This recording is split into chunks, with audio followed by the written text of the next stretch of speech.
यार आप चुप करना। ओ भाई एक मिनट, सारे चुप कर जाओ यार। ये प्रेस कॉन्फ्रेंस ऐसे थोड़ी होती है। एक मिनट सर, प्रेस कॉन्फ्रेंस जो है, जो ऑल पार्टी मीटिंग में बातचीत हुई है उसके बारे में होगी। ऑल पार्टी मीटिंग के बाद की जो रिएक्शन हुई है उसके बारे में बात हो सकती है। जो उसके बाद जो है डिफरेंट पार्टीज की स्टेटमेंट आ रही है उसके बारे में बात होगी। यहीं पे जो क्वेश्चंस होंगे वही होंगे, सेपरेट बाइट जो है वो नहीं है। आदरणीय अध्यक्ष श्री रविंद्र रैना जी, आपको संबोधित करें।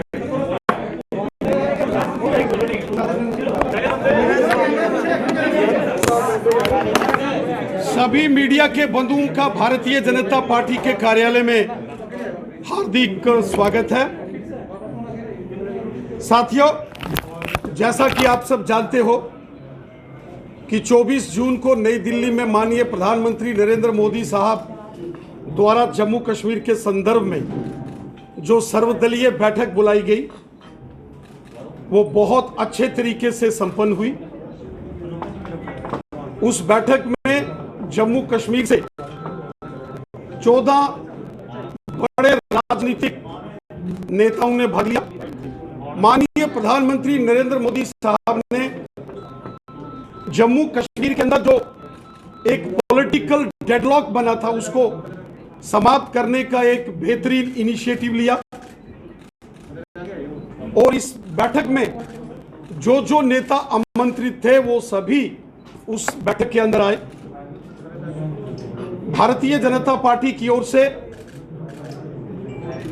यहां मैं स्वयं इस बैठक में शामिल हुआ। वहीं हमारे पूर्व उप मुख्यमंत्री श्रीमान कविंद्र गुप्ता जी और पूर्व उप मुख्यमंत्री डॉक्टर निर्मल सिंह जी ने भी भाग लिया। साथियों, भारतीय जनता पार्टी ने इस ऑल पार्टी मीटिंग जो जम्मू कश्मीर के संदर्भ में बुलाई थी माननीय प्रधानमंत्री जी द्वारा, उसमें जम्मू कश्मीर के राष्ट्रवादी लोगों के, देशभक्त लोगों के वो सभी विषय उस बैठक में रखे जो 70 वर्षों से जम्मू कश्मीर के अंदर हमारे देशभक्त लोग एक मिशन के रूप में काम कर रहे हैं। उन सभी विषयों की चर्चा हमने उस बैठक के अंदर की। हम सब ने माननीय प्रधानमंत्री नरेंद्र मोदी साहब का धन्यवाद किया जो धारा 370 के समापन के बाद जम्मू कश्मीर के अंदर पश्चिम पाकिस्तान के रेफ्यूजियों को अधिकार मिले, गोरखा समाज, वाल्मीकि समाज को अधिकार मिले, दलित समाज को उनके अधिकार दिए गए। जम्मू रीजन के अंदर डेवलपमेंट का, विकास का एक नया दौर शुरू हुआ। 70 साल यहाँ के जो राजनीतिक दल जो हमेशा सत्ता में रहे, उन्होंने जो जम्मू के साथ भेदभाव किया, उस भेदभाव को समाप्त करने का एक संकल्प जो प्रधानमंत्री नरेंद्र मोदी साहब ने लिया, जिसके तहत जम्मू में एम्स, IIT, IIM, बड़े बड़े hydro power projects, ring roads, medical colleges, health infrastructure को ठीक करने के बड़े प्रयास, बड़े बड़े ब्रिजेस और टनल्स, बिजली और पानी की व्यवस्थाओं को सुधारने के बड़े बड़े प्रोजेक्ट्स को मंजूरी, ये सभी वो बड़े कार्य हैं जो जम्मू संभाग के अंदर शुरू किए गए। इसके लिए भी हम सब ने माननीय प्रधानमंत्री जी का हृदय से धन्यवाद किया। वहीं हमने माननीय प्रधानमंत्री जी का आभार व्यक्त किया जो जम्मू कश्मीर की बेटियों को धारा 370 के समापन के बाद यहां अधिकार मिले। जम्मू कश्मीर के अंदर जो शेड्यूल्ड ट्राइब्स लोग हैं, गुजर बकरवाल, उनको राजनीतिक पॉलिटिकल रिजर्वेशन मिला। जो पहाड़ी समुदाय के लोग हैं, जो कि बहुत ही वतन परस्त पहाड़ी कम्युनिटी, रजौरी, पुंछ, बारामूला और कुपवाड़ा के अंदर जो बसने वाले लोग हैं, जो हमेशा हिंदुस्तान का तिरंगा झंडा बुलंद करके भारत माता की जय बोलते हैं, 70 साल यहाँ के अंदर राज करने वालों ने कभी उन पहाड़ियों की आवाज़ नहीं सुनी, कभी जम्मू के डोगरों की वो आवाज़ नहीं सुनी। और माननीय प्रधानमंत्री जी के प्रयासों का ये नतीजा है कि आज 108 से अधिक केंद्रीय कानून जो धारा 370 के चलते जम्मू कश्मीर में लागू नहीं थे, वो सभी कानून आज यहां लागू हो चुके हैं। आज चाहे वो राइट टू एजुकेशन एक्ट है, वो फूड सिक्योरिटी एक्ट है, वो जम्मू कश्मीर में लागू कर दिया गया है। आज anti corruption laws Jammu Kashmir के अंदर लागू हुए हैं, तो धारा 370 के टूटने के बाद लागू हुए हैं। 70 साल यहां प्रिवेंशन ऑफ करप्शन एक्ट लागू नहीं होने दिए, यहां इफेक्टिव कोई इंस्टीट्यूशंस नहीं बनाए गए कि करप्शन को कैसे खत्म करेंगे। लेकिन आज जब धारा 370 का समापन हुआ तो वो सभी एक्ट, वो सभी कानून जो देश के पार्लियामेंट ने बनाए हैं और भ्रष्टाचार विरोधी कानून हैं, वो जम्मू कश्मीर के अंदर लागू हुए। आज नेशनल ह्यूमन राइट्स कमीशन का ज्यूरिडिक्शन जम्मू कश्मीर में पहुंचा है। National commission for women, national commission for scheduled caste and scheduled tribes को जम्मू कश्मीर में एक्सटेंड कर दिया गया है। ये सारे ऐतिहासिक निर्णय धारा 370 के समापन के बाद हुए। हमने माननीय प्रधानमंत्री नरेंद्र मोदी साहब का हृदय से धन्यवाद किया, जो पंचायती राज कानून को और उस सारी व्यवस्था को पूरे जम्मू कश्मीर के अंदर लागू किया गया। पूरे देश के अंदर पंचायतों को अधिकार थे, ब्लॉक समितियां थी, जिला परिषदों का गठन था, लेकिन 70 साल धारा 370 के चलते जम्मू कश्मीर में पंचायती राज सशक्तिकरण नहीं होने दिया। लेकिन आज जब मोदी सरकार आई और धारा 370 को समाप्त कर दिया गया, गांव गांव के अंदर काम करने वाले चुने हुए पंच और सरपंच बहुत अच्छे तरीके से अपने अपने पंचायतों की, गांव की, वार्डों की डेवलपमेंट कर रहे हैं। बहुत अच्छे तरीके से बीडीसी के चेयरमैन, ब्लॉक समितियों के अध्यक्ष अपना कार्य कर रहे हैं और बेहतरीन तरीके से जो district development council DDC members जो जीते हैं, जो जिला परिषदों का गठन पूरे जम्मू कश्मीर के अंदर हुआ है, उसके लिए हम सब ने माननीय प्रधानमंत्री जी का हृदय से आभार व्यक्त किया। हम सब जानते हैं जो कैपेक्स बजट इस बार जिला परिषदों के माध्यम से जम्मू कश्मीर के अंदर जिसको अप्रूवल दिया गया है, वो पिछले तमाम कैपेक्स बजट से 4 गुना 5 गुना तक अधिक बढ़ाया गया है। इस सब के लिए हमने माननीय प्रधानमंत्री नरेंद्र मोदी साहब का हृदय से धन्यवाद किया। साथियों, जहां इस बैठक में सभी राजनीतिक दलों के नेताओं ने अपना अपना पक्ष रखा, भारतीय जनता पार्टी ने जम्मू कश्मीर के देशभक्त लोगों की एक मजबूत, सशक्त और बुलंद आवाज बनकर सारे विषय हमने इस सर्वदलीय बैठक के अंदर रखे। हमने कश्मीर घाटी से जो विस्थापित, जो कश्मीरी हिंदू समाज के लोग हैं, कश्मीरी पंडित समुदाय के लोग हैं, कश्मीरी सिख जो कश्मीर घाटी से भगाए गए, और कश्मीर घाटी से वो मुस्लिम हमारे भाई बहन जो देशभक्त हैं और बंदूक की नोक पर उनको वहां से निकाला गया, उनके डिग्निफाइड रिटर्न एंड रिहेबिलिटेशन की बात हमने इस बैठक के अंदर की। हमने माननीय प्रधानमंत्री जी से निवेदन किया कि एक कमेटी का गठन किया जाए, एपेक्स कमेटी हो, एपेक्स बॉडी, जिसमें कश्मीरी पंडित समुदाय और सिख समुदाय के जो कश्मीर से विस्थापित कुछ प्रतिनिधियों को रखा जाए और कश्मीरी हिंदू समाज, कश्मीरी पंडितों की सुरक्षित और साथ सम्मान कश्मीर घाटी वापसी पर चर्चा करके रोड मैप तैयार किया जाए। और वहीं हमने पाकिस्तान के कब्जे वाले जम्मू कश्मीर से जो विस्थापित लोग हैं, जो पीओजेके के रेफ्यूजीज हैं, 1947 के, 1965 के और 1971 के रेफ्यूजीज के सभी विषयों को हमने उस बैठक में रखा। हमने डिलिमिटेशन प्रक्रिया को, जिसको शुरू किया गया है और जो प्रक्रिया चल रही है, उसको तेजी से कंप्लीट करके जम्मू कश्मीर के अंदर डिलिमिटेशन पूरा हो और कानून और न्याय संगत वो डिलिमिटेशन हो, जहां सबको इंसाफ मिले और कानून के हिसाब से हो। क्योंकि इसके पहले जब भी डिलिमिटेशन हुए, सीटों की हदबंदी की गई, उसमें कहीं ना कहीं अगर हम सारे डेटास को और सारे ज्योग्राफिकल परिस्थितियों को देखें तो पुराने सरकारों के दौर में बहुत धांधलियां हुई, और वो जिक्र भी हमने माननीय प्रधानमंत्री जी के समकक्ष रखा, और हमने प्रधानमंत्री जी से निवेदन किया कि डीलिमिटेशन की प्रक्रिया अच्छे से संपन्न हो। डीलिमिटेशन कमीशन को जम्मू कश्मीर के हर वर्ग और व्यक्ति के साथ इंसाफ करना है।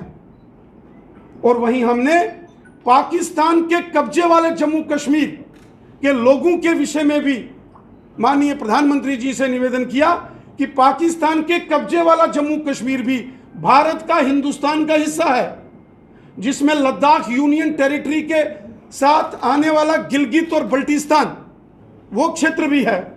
ये सब भारत भूमि के भाग हैं, ये हिंदुस्तान के हैं, वो हमारी मातृभूमि के हिस्से है, जिसमें गिलगित, बल्टिस्तान, मुजफ्फराबाद, मीरपुर, कोटली, भिंबर, बाग, पलंदरी, देवा, बटाला और नीलम वैली जैसे क्षेत्र हैं।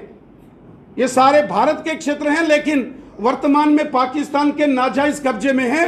वहां के लोग हिंदुस्तान के नागरिक हैं, वो लोग भी इंडियन सिटीजन्स हैं, हमको उनकी भी चिंता करनी है। और जम्मू कश्मीर विधानसभा में जो 24 सीटें जो आरक्षित हैं पीओजेके के लिए, उसके विषय में जो 1947 में 1/3 ऑफ द पॉपुलेशन माइग्रेट करके जम्मू कश्मीर में आई है, इसी के प्रपोर्शन कुछ सीट्स पीओजेके के रेफ्यूजीज के लिए जो है वो रखी जाएं। क्योंकि ये सारा मामला अब डीलिमिटेशन कमीशन के ज्यूरिडिक्शन में है, उनके तत्वाधान में होगा, तो हम ये सभी विषय डीलिमिटेशन कमीशन, जिसके चेयरमैन जस्टिस देसाई हैं, उनके समकक्ष भी रखने वाले हैं। इन सभी विषयों पर भारतीय जनता पार्टी ने अपना पक्ष रखा। जम्मू कश्मीर की जनता के वो सभी महत्वपूर्ण विषय हमने इस सर्वदलीय बैठक के अंदर पूरे जोर शोर के साथ रखे हैं। पूरा रिप्रेजेंटेशन बना के हमने माननीय प्रधानमंत्री जी और माननीय गृह मंत्री जी को सौंपा है, और हमें विश्वास है और माननीय प्रधानमंत्री जी ने इस सर्वदलीय बैठक को संबोधित करते हुए कहा और जम्मू कश्मीर की सभी राजनीतिक पार्टियों और सभी नेताओं से यह आह्वान किया कि हम सबको मिलकर दिलों की दूरियां भी मिटानी होंगी और दिल्ली की दूरियां भी मिटानी होंगी। माननीय प्रधानमंत्री नरेंद्र मोदी साहब ने कहा पूरा जम्मू कश्मीर उनके परिवार के जैसा है, और जम्मू कश्मीर का प्रत्येक नागरिक, प्रधानमंत्री जी ने कहा, उनके परिवार के सदस्य जैसे हैं। माननीय प्रधानमंत्री जी ने सबका आह्वान किया कि हम सबको मिलकर एक मजबूत जम्मू कश्मीर, एक मजबूत भारत के लिए काम करना है। हम सब ने मिलकर उज्जवल जम्मू कश्मीर के भविष्य के लिए और उज्जवल भारत के भविष्य के लिए मिलकर काम करना है। माननीय प्रधानमंत्री जी ने कहा हम भारत देश के नागरिक हैं और हम सबको मिलकर एक भारत और श्रेष्ठ भारत के संकल्प को मन में लेकर काम करना चाहिए। आतंकवाद, अलगाववाद और पाकिस्तान की मानसिकता ने जम्मू कश्मीर को बर्बाद किया है। जम्मू कश्मीर का अगर कोई सबसे बड़ा दुश्मन है वो आतंकवाद, अलगाववाद और पाकिस्तान की मानसिकता है। इस मानसिकता को, इस विचारधारा को हमको समाप्त करके एक भारत श्रेष्ठ भारत की विचारधारा को लेकर हमको आगे बढ़ना होगा और सबको मिलकर जम्मू कश्मीर की जनता के हित में हम सबको कार्य करना होगा। यह माननीय प्रधानमंत्री जी ने उस सर्वदलीय बैठक में जम्मू कश्मीर के सभी नेताओं से आह्वान किया। हमें पूरा विश्वास है कि आने वाले समय में ये सभी विषय धरातल पर नजर आएंगे, और माननीय प्रधानमंत्री जी ने कहा है कि दिल्ली सरकार के दरवाजे जम्मू कश्मीर की जनता के लिए हमेशा खुले हैं। वो सभी विकास कार्य जो बड़े पैमाने पर शुरू किए गए हैं उनके लिए जो फंडिंग है वो इंश्योर की जाएगी। किसी कीमत पर भी जम्मू कश्मीर को फंडिंग में दिक्कत नहीं आएगी। जम्मू कश्मीर के विकास कार्यों को तेजी से आगे बढ़ाया जाएगा और एक नया जम्मू कश्मीर, उसका निर्माण, एक मजबूत जम्मू कश्मीर, उसका निर्माण हम सबको करना है। देश हित में और राष्ट्र हित में प्रधानमंत्री जी ने सबको संदेश दिया है कि हम सबको मिलकर अपने जम्मू कश्मीर और अपनी भारत माता, अपनी भारत भूमि के लिए कार्य करना है। ये हमारा देश है, ये हमारी मातृभूमि है और अपनी मातृभूमि, अपने देश के लिए मिलकर सबको एक होकर कार्य करना होगा। राणा जी, आप सवाल उठा रहे हैं कहीं ना कहीं इन तमाम आतंकवादियों पर या फिर अलगाववादियों पर, लेकिन महबूबा मुफ्ती कह रही है जब तक 370 की बहाली नहीं होगी मैं चुनाव नहीं लड़ूंगी। एक बार फिर से लोकतंत्र के दुश्मन बन रहे हैं। मराबन जी आप भी पूछिए, एक पूछ लीजिए। रविंद्र जी, फारूक अब्दुल्ला और उमर अब्दुल्ला दिल्ली से जब श्रीनगर पहुंचे हैं तो उन्होंने अपनी लाइन दोबारा चेंज कर दी है। उन्होंने कहा है कि राज्य में पहले जो है वो पहले स्टेट होल्ड रिस्टोर होना चाहिए, उसके बाद चुनाव और फिर डिलिमिटेशन की बात होनी चाहिए। माननीय प्रधानमंत्री जी की इस सर्वदलीय बैठक में जम्मू कश्मीर को पूर्ण राज्य के दर्जे के संबंध में भी चर्चा हुई और इस विषय पर बोलते हुए हमारे देश के माननीय गृह मंत्री श्रीमान अमित शाह साहब ने स्पष्ट किया है कि जब धारा 370 पर पार्लियामेंट में चर्चा हो रही थी 5 अगस्त 2019 को, उस वक्त माननीय गृह मंत्री अमित शाह साहब ने कहा था कि जम्मू कश्मीर को अभी केंद्र शासित प्रदेश यूनियन टेरिटरी बनाया जा रहा है और भविष्य में जब जम्मू कश्मीर के हालात सामान्य हो जाएंगे, परिस्थितियां ठीक हो जाएंगी, तो जम्मू कश्मीर को पुनः राज्य का दर्जा बहाल किया जाएगा। और माननीय प्रधानमंत्री जी ने भी राष्ट्र के नाम जब अपना संबोधन दिया था, उन्होंने भी कहा था कि जब परिस्थितियां सामान्य हो जाएंगी तब जम्मू कश्मीर को राज्य का दर्जा बहाल कर दिया जाएगा। रही बात कुछ नेताओं की जो सर्वदलीय बैठक में थे और जिन्होंने कहा कि अगर जो धारा 370 के ख्वाब देखकर जी रहे हैं जो लोग, उनके लिए एक बात स्पष्ट है, जिस धारा 370 ने जम्मू कश्मीर में आतंकवाद, अलगाववाद और पाकिस्तान की मानसिकता को जन्म दिया और जिसके चलते लाखों बेगुनाह लोगों की यहां हत्याएं हुई, उस धारा ने जम्मू कश्मीर के लोगों को तकलीफें पहुंचाई हैं। उस धारा को पुनः स्थापित करना अब नेक्स्ट टू इम्पॉसिबल है। कयामत की सुबह तक धारा 370 अब वापस नहीं होगी। जो रजिस्टर्ड पॉलिटिकल पार्टीज हैं उनको अब इस चैप्टर से आगे बढ़कर जम्मू कश्मीर की जनता की भलाई के लिए सोचना चाहिए और जब भी चुनाव हो सबको चुनाव लड़ना चाहिए। चुनाव लड़ना भारत के संविधान ने सबको अधिकार दिया है और अगर चुनाव जब भी होंगे तो मैं उम्मीद रखता हूं कि वो उन सबको यह चुनाव लड़ना चाहिए।